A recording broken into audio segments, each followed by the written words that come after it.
In the quiet, small town of Elmswood, there stood a grand, century-old house on the edge of a dense forest. The house had a reputation among locals for being a bit off, but its new owners, the Roberts family, dismissed the whispers as mere superstition. The Roberts had bought the house to escape the hustle of city life, enchanted by its sprawling lawn and antique charm.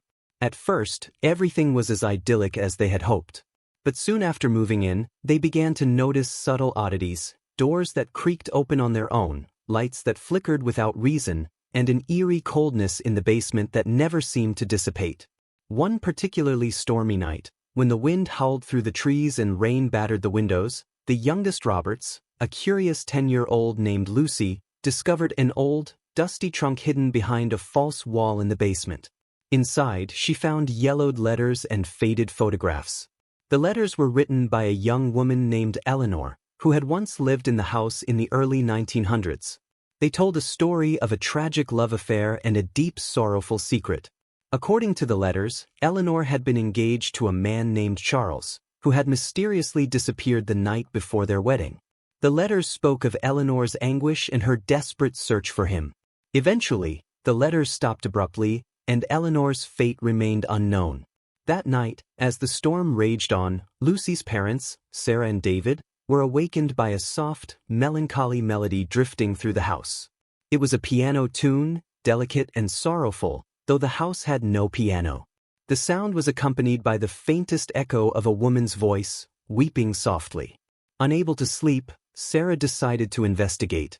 As she wandered through the darkened rooms, she felt an inexplicable chill and the sensation of being watched. The temperature seemed to drop significantly as she approached the basement stairs, the source of the strange sounds. Descending into the basement, Sarah saw the trunk that Lucy had found. The air grew colder, and the soft, mournful melody grew louder. Sarah's flashlight flickered, and she felt a cold hand brush against her arm. Terrified, she turned to see nothing but the shadows of the basement.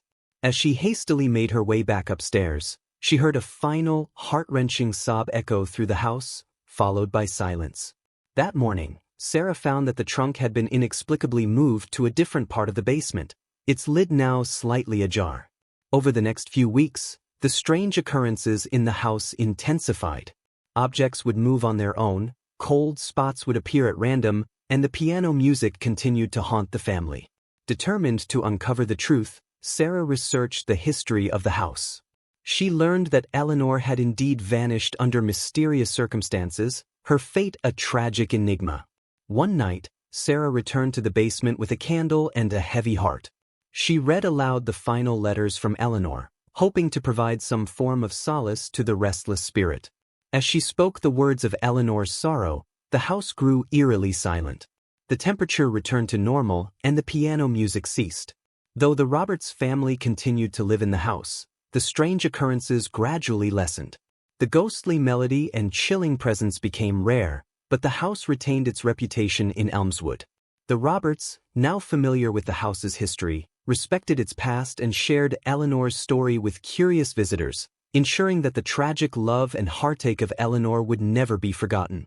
The Roberts family had grown accustomed to the subtle hauntings of their home, but it was the anniversary of Eleanor's disappearance that brought a fresh wave of unsettling activity.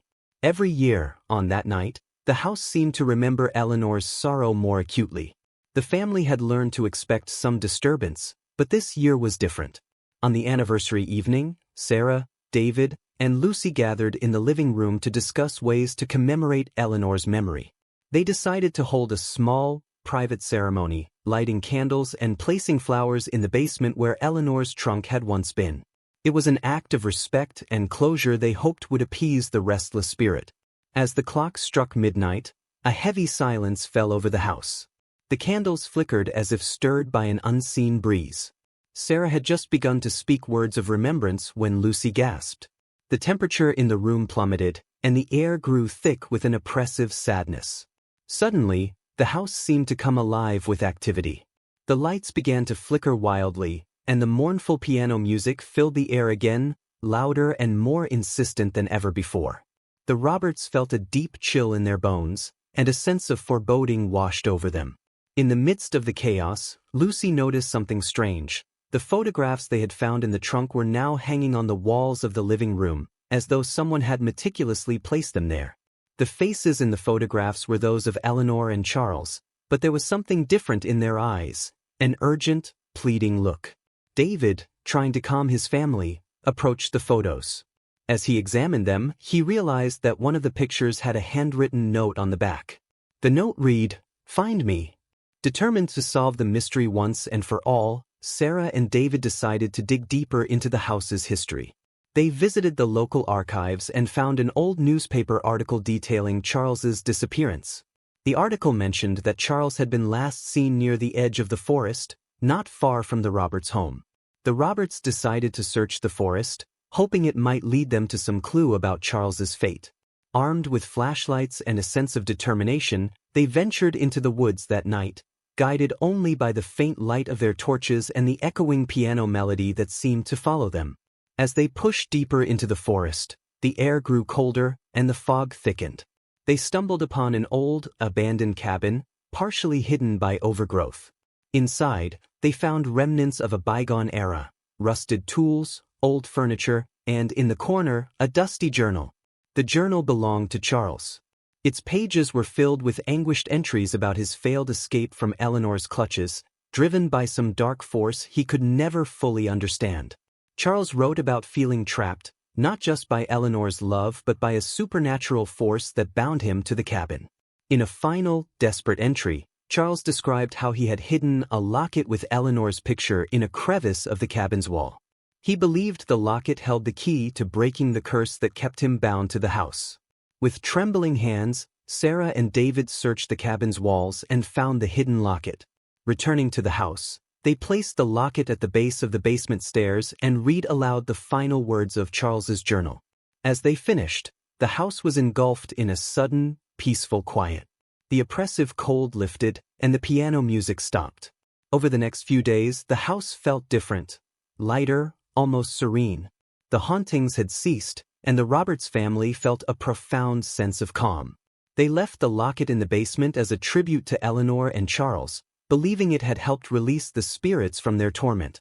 Though the house's eerie past was now resolved, the Roberts made it a tradition to visit Eleanor's and Charles's resting place every year, ensuring that their story was remembered and honored.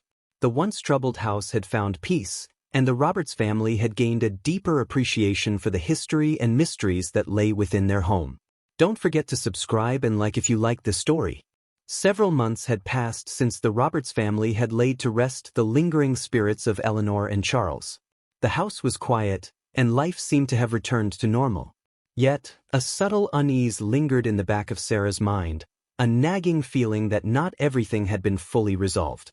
One crisp autumn evening, Lucy came running into the kitchen, holding a small, peculiar object she'd found while playing in the attic. It was an old, ornate key, its surface engraved with intricate patterns. The key seemed oddly out of place amidst the other forgotten relics in the attic. Intrigued, Sarah and David examined the key, but they could not find any lock that it would fit. They decided to keep it aside, thinking it might be a remnant of the house's history. They hoped it wasn't a sign of more trouble, but the strange feeling in Sarah's gut persisted. A few nights later, Sarah woke to the sound of shuffling footsteps in the attic. The old house creaked and groaned with the wind, but these footsteps were deliberate, as though someone, or something, was moving around intentionally. She tried to wake David, but he was deep in sleep.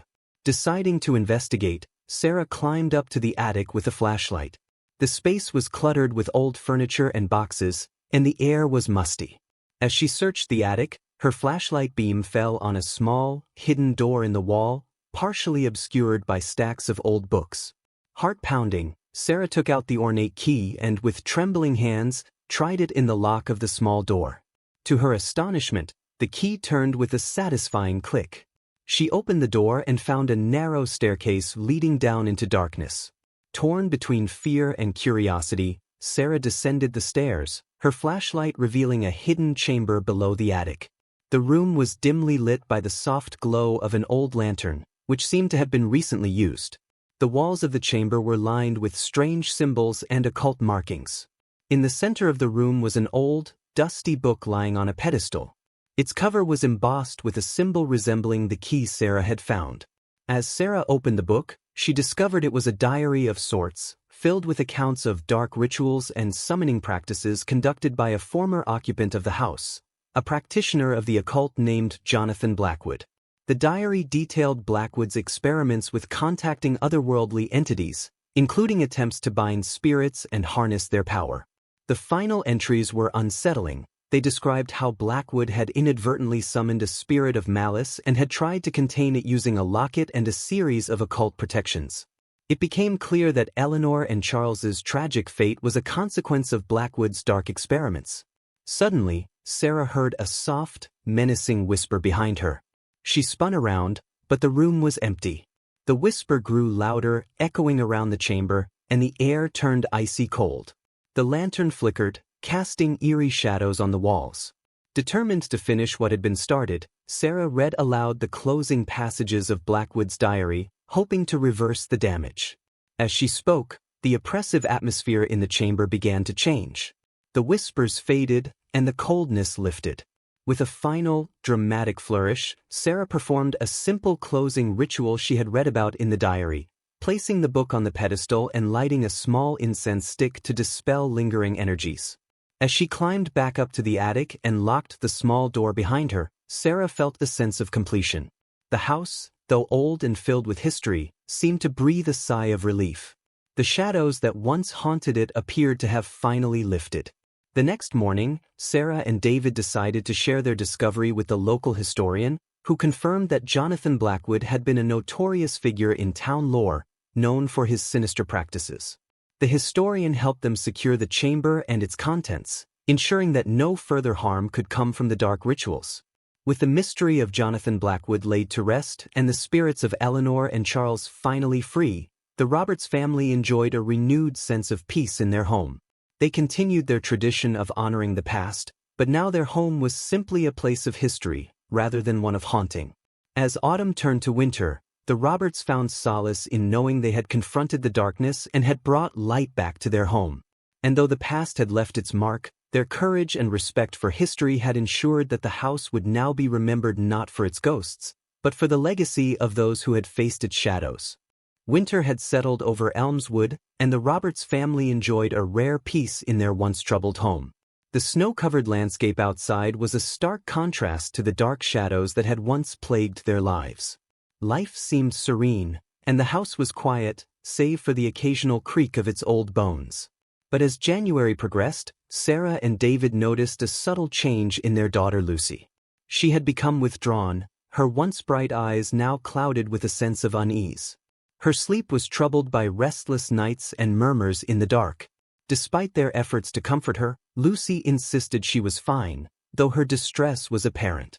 One evening, as Sarah was helping Lucy with her homework, she noticed an old-fashioned, leather-bound book on Lucy's desk. It was covered in dust, and its spine was cracked. Curiosity piqued, Sarah asked Lucy about it. "I found it in the attic," Lucy said, avoiding eye contact. "It looks old, but it feels like it's calling me." Worried, Sarah opened the book and found that it was filled with strange symbols, similar to those she had seen in Jonathan Blackwood's hidden chamber. At the back of the book was a section marked, "For those who seek knowledge."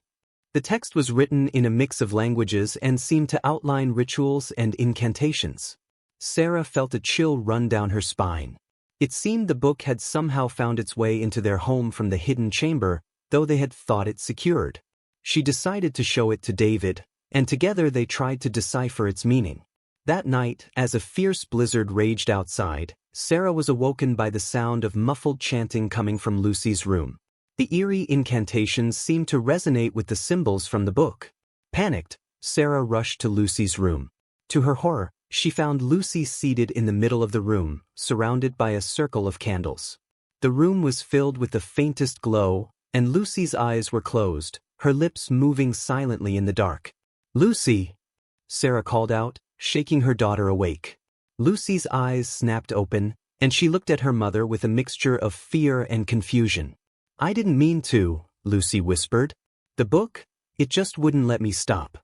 Sarah and David carefully took the book away and extinguished the candles. They decided to consult the local historian again, hoping to understand why this book had such a powerful influence. The historian, a wise old woman named Ms. Hargrove, listened intently as Sarah and David described the strange occurrences. She was troubled by the news of the book and its influence on Lucy.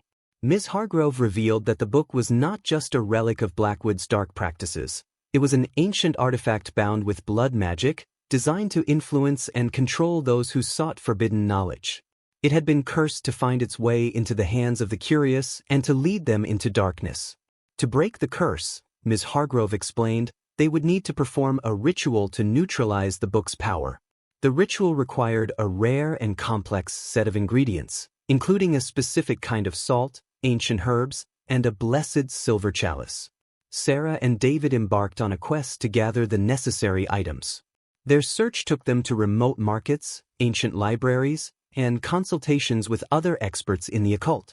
Each step was fraught with challenges, but their determination to protect their daughter drove them forward. On the night of the ritual, the Roberts family, with Ms. Hargrove's guidance, prepared their home for the ceremony. They placed the book in the center of the room, surrounded by the sacred items they had collected. The air was heavy with anticipation as they began the incantations to cleanse the book and break its dark influence. As the ritual progressed, the atmosphere in the house shifted. The oppressive feeling that had lingered for so long began to dissipate. The candles flickered, and a strange, ethereal light filled the room. Sarah and David could feel the weight of the book's curse lifting. When the ritual was complete, the book was sealed in a protective box and placed in a secure location away from their home. The atmosphere in the house felt lighter, and Lucy's distress began to ease. She resumed her usual activities, and her vibrant spirit slowly returned. Though the ordeal was over, the Roberts family remained vigilant, always keeping a watchful eye on the house's history and any strange occurrences. They continued to honor the memory of Eleanor, Charles, and the lessons learned from their encounters with the supernatural. Winter turned to spring, and the house, once again, felt like a place of warmth and safety. The Roberts family had faced the darkness and emerged stronger, their bond with each other and their home forever strengthened by the trials they had endured. Don't forget to subscribe and like if you like this story. With the book safely sealed and the house free from supernatural disturbances, the Roberts family believed they had finally achieved peace. Spring had arrived, bringing new life and renewal to Elmswood. The house, now calm and inviting, seemed like a place where the shadows of the past had truly been left behind. However, as summer approached, the family received an unexpected visitor. It was a young historian from the local university, Dr. Ethan Collins. He had been researching the history of Elmswood and had come across references to the Roberts house and the infamous Jonathan Blackwood. Dr. Collins was intrigued by the tales of the cursed book and wanted to learn more. He approached Sarah and David with a mix of admiration and skepticism, hoping to uncover more about Blackwood's occult practices and their influence on the house. "I'm fascinated by the history and the mystery," Dr. Collins said. "I believe there's more to this story, and your experiences could shed light on some unanswered questions." Although hesitant, Sarah and David agreed to share their experiences with Dr. Collins, hoping it might provide further closure. They recounted their encounters with the spirits, the discovery of the book, and the recent ritual that had neutralized its dark influence. Dr. Collins listened attentively, taking notes and asking probing questions. He seemed particularly interested in the details of the rituals described in the book. The discussion lasted for hours, with Dr. Collins expressing gratitude for the Roberts' willingness to share their story. A few weeks later, Dr. Collins returned to the Roberts' home with surprising news. "I've made a breakthrough," he said, holding a stack of documents. "I discovered that Jonathan Blackwood had an apprentice, a woman named Lydia Gray. Her records indicate that she was deeply involved in the same occult practices." Dr. Collins revealed that Lydia Gray had vanished under mysterious circumstances shortly after Blackwood's downfall.